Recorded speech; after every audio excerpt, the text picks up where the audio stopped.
not about washing the dirt on your skin, but a certain purification on a deeper level happens. In line with your ears, here, at that point you put little cold water. Once your cellular structure is charged with energy, it will remain youthful for a very, very long time.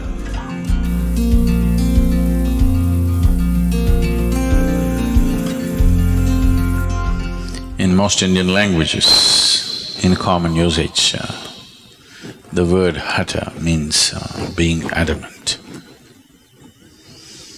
This is a quality that you will need. Your body says, enough, I've had it. But you're adamant. This is Hatha Yoga.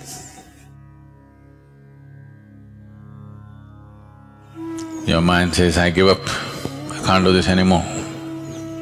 But you are adamant, you simply do it.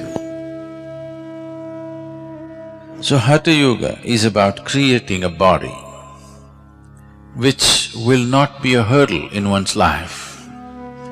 It will become a stepping stone, but not a hurdle, not a roadblock in one's progress of blossoming into his ultimate possibility.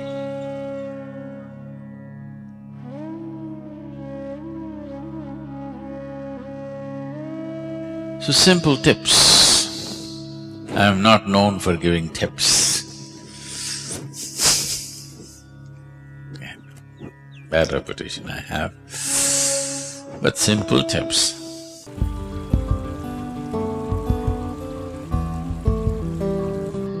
In the yogic culture, a shower, there was no shower. Bath always meant dip in the river. They always went to the river, dipped, come out and do it. If you do this, your muscles will be good. So, an alternate way of doing it is, usually in our homes, the pail that we use to pour water is this big. At least it has 4 liters of water. If you do this, the whole body, that's it, always… I'm not going to insist on this for the ladies, your hairstyles and everything, but always a bath means the first pail of water is on your head, always. Putting cold water on your body will shift the heat into your brain very rapidly, it should not happen. So this is why those who don't want to wet their hair, at least should take a little bit of cold water and put it, there's a point here, in line with your ears, here. At that point, you put little cold water, immediately you will see a certain cooling happens in the head region. After that, you can have bath with just the body. But otherwise, the first pail of water is over your head, not on your body. So what you do is, you fill the bucket and that's the best way to do it in the morning. The body should be immersed in water, that you're trying to create a simulated dip in the river, okay? At the same time, the whole body should be, at least the skin should be covered in water at the same time, not like this, like this, If you pour water, the body should think you're taking it for a dip. So, if you pour like this, there is a certain coolness in the system and muscles become very flexible. Shower can do it too, if the shower is forceful enough, or at least if the volume of water is good enough, shower can easily do that.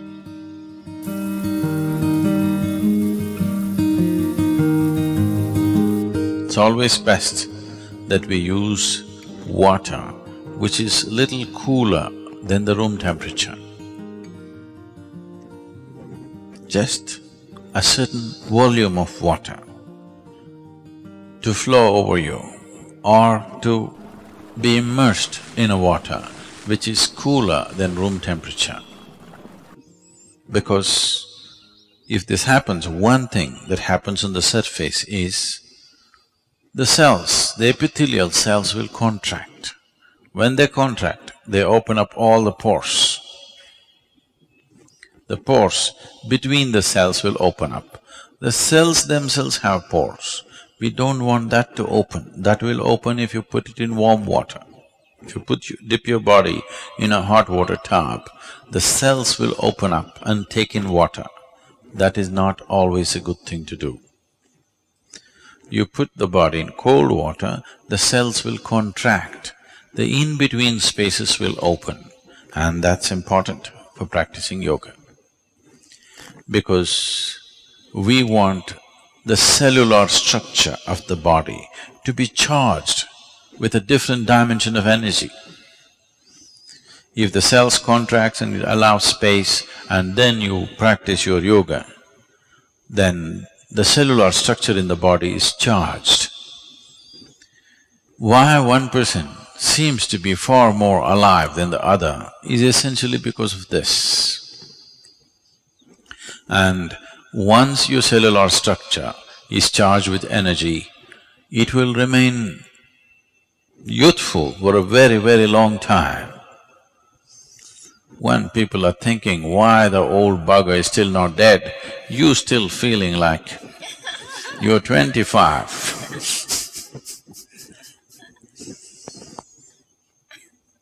Hatha yoga is a way to frustrate the world also.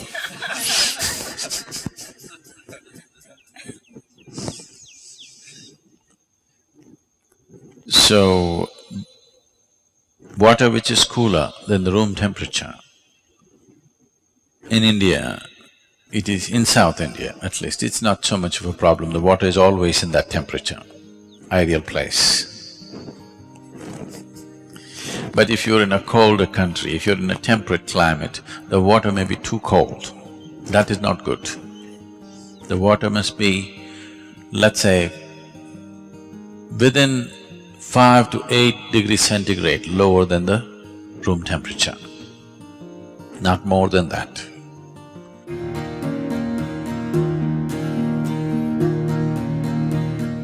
So if you have a tendency to catch cold initially, first couple of weeks, you put a spoon of eucalyptus oil in the water, cold water, and pour it over you. You will see your cold will go away, not because of the eucalyptus oil, just because of the cold water.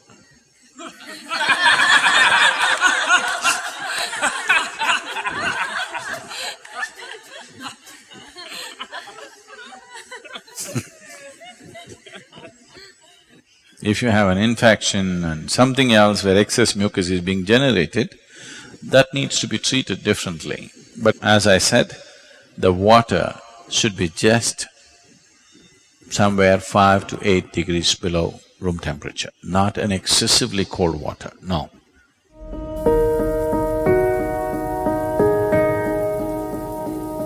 If there's any kind of interaction, any kind of mingling and mixing of whatever kind, if you're in a crowd for too long, when you go home, first thing is shower.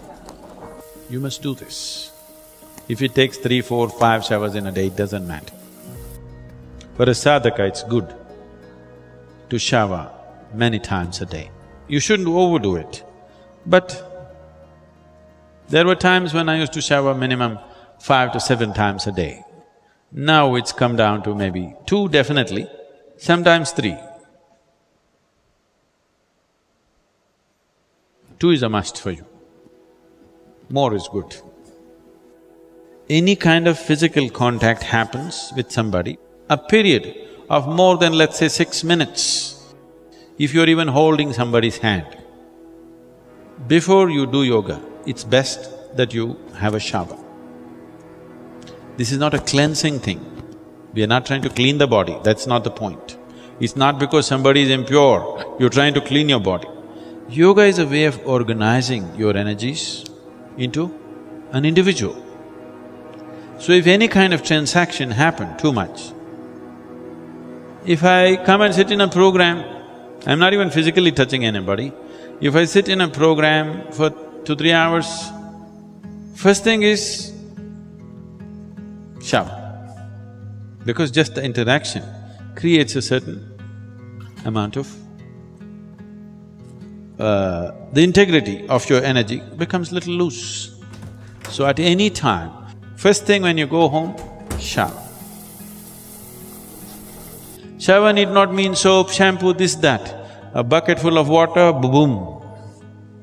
Just water flowing over, it purifies. How does water purify without washing and scrubbing? Not like that. You know, in nuclear reactors, they're using certain metals, particularly metals like titanium and even platinum and few other things. If they want to purify these metals, they want metals in the purest form. In the normal laboratory process, they can only purify to a certain point, beyond that they're not able to purify.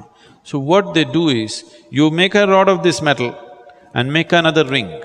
Just move it up and down without touching. Just do this. You will see the metals will get purified. So 72% of your body is water. You just throw water over this, there is a certain purification. Not about washing the dirt on your skin, that is anyway there, that's a different thing. But a certain purification on a deeper level happens, just allowing water to flow over you. Have you seen, suppose you are very tense on a particular day, when you go and stand under the shower, you don't want to come out, you want to just stay there for some time. Those 3 minutes or 5 minutes in the shower hasn't solved any problem in your life, but when you come out, it looks like it's gone. You're like born fresh. Have you noticed this? You feel it's all gone because all that's happening is, this is largely 2/3 of it is water. If just water flows on this, certain things will change.